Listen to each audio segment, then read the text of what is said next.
राधे राधे। आशा करती हूँ कि आप सभी लोग खुश होंगे, स्वस्थ होंगे, मस्त होंगे। आज मैं आप लोगों को बताने जा रही हूँ शरद पूर्णिमा, जो कि आने वाला है। शरद पूर्णिमा साल में सिर्फ एक बार ही आता है।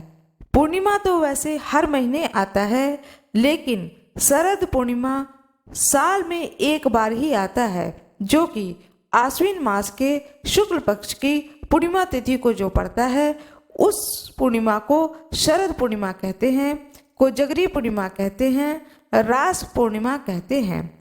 इस दिन चंद्रमा अपने षोडश कलाओं से परिपूर्ण होता है। इस दिन चंद्रमा अमृत की वर्षा करता है पूरे पृथ्वी लोक पर।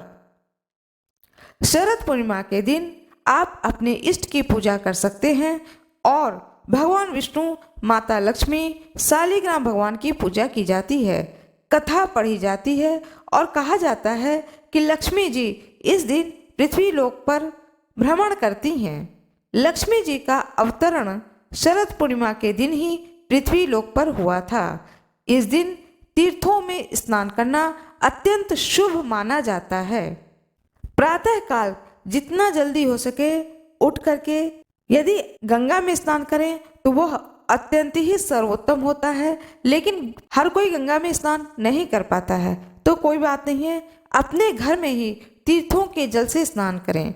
स्नान करते समय मंत्र को पढ़ें, जो कि मैं मंत्र बताने जा रही हूँ। यह बहुत ही सुंदर मंत्र है, इस मंत्र को अवश्य पढ़ना चाहिए। गंगे च यमुने चैव गोदावरी सरस्वती नर्मदे सिंधु कावेरी जले अस्मिन सन्निधिम कुरु।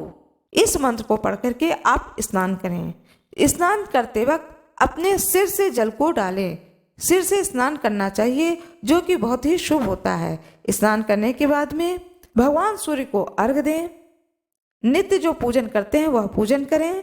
उसके बाद में एक चौकी पर आसन लगा करके भगवान विष्णु और माता लक्ष्मी की प्रतिमा को रखें।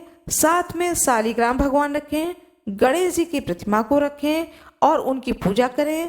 फूल, फल, अक्षत, नैवेद्य, गंध और सफेद रंग का कोई भी मिष्ठान रख करके भोग लगा करके भगवान का पूजन करें। पूजन में तुलसी की पत्ती अवश्य चढ़ाएं। तुलसी दल भगवान विष्णु के माथे पर तिलक स्वरूप जरूर चढ़ाएं। भी सारा दिन का व्रत रखें।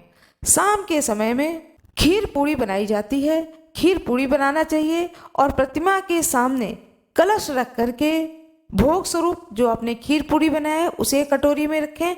रख करके उस समय कथा को सुने। कथा सुनने के बाद में भोग लगाएं, खीर पूड़ी का भोग लगाएं।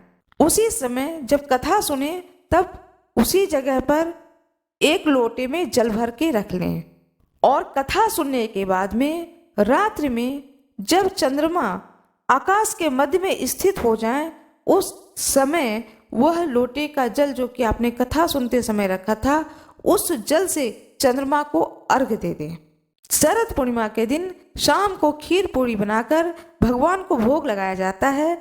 जागरण करके भगवान का भजन किया जाता है। चंद्रमा की रोशनी में सुई पिरोई जाती है। पूर्ण चंद्रमा आकाश के मध्य में स्थित हो जाता है।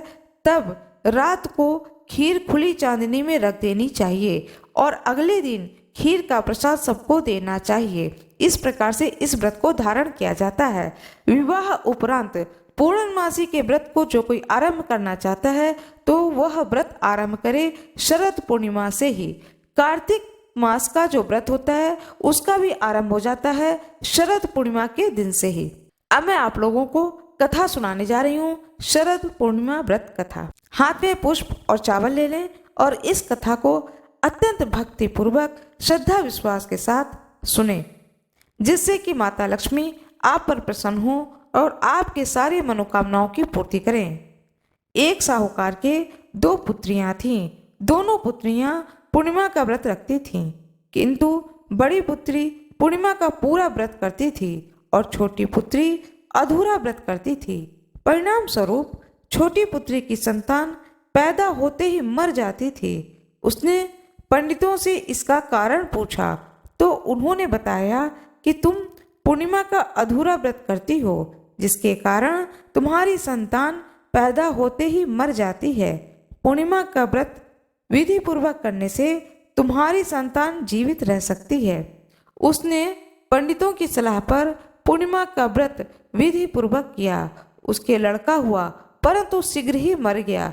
उसने लड़के को पीढ़े पर लिटाकर ऊपर से कपड़ा ढक दिया, फिर बड़ी बहन को बुलाकर लाई और बैठने के लिए वही पीढ़ा दे दिया। बड़ी बहन जब पीढ़े पे बैठने लगी तो उसका घाघरा बच्चे को छू गया। बच्चा घाघरा छूते ही रोने लगा। बड़ी बहन बोली, तू मुझे कलंक लगाना चाहती थी, मेरे बैठने से यह बच्चा मर जाता।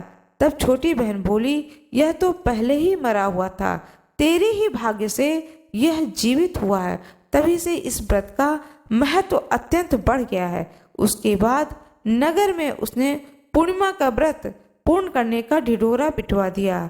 हे पूर्णिमा माता, जैसे उसको बेटी का पुत्र जीवित किया, वैसे ही सभी को संतान देना। व्रत का उद्यापन किस प्रकार से किया जाता है वह विधि भी मैं आप लोगों को बता रही हूँ। जब 13 पूर्णिमा व्रत पूरा हो जाए तब व्रत का उद्यापन करना चाहिए। एक चांदी की घंटी में मेवा भरकर, चांदी की घंटी हो या कोई चांदी की कटोरी हो, उसमें मेवा भर करके साथ में थोड़े चावल और रुपए रख करके आप किसी भी बड़े को, अपने घर के बड़े व्यक्ति को या किसी भी ब्राह्मण को दान स्वरूप उसे दे देना चाहिए। साथ में वस्त्र दान करें, फल दान करें, मिठाई दान करें, इन चीजों का दान कर देना चाहिए। आप सभी भक्तों को शरद पूर्णिमा की हार्दिक शुभकामनाएं। रात्रि के समय में जब लोग जागरण करते हैं तो माता लक्ष्मी पूरे पृथ्वीलोक का भ्रमण करती हैं और यह देखती हैं कि जो कोई भी भक्त उनका रात में जागरण करता है तो माता रानी उस पर अपना विशेष कृपा करती हैं। मेरा यह वीडियो आप लोगों को कैसा लगा कृपया कमेंट बॉक्स में जरूर बताएं। वीडियो को लाइक करना ना भूलें, चैनल को सब्सक्राइब कर दें, बेल आइकन जरूर दबा दें। धन्यवाद।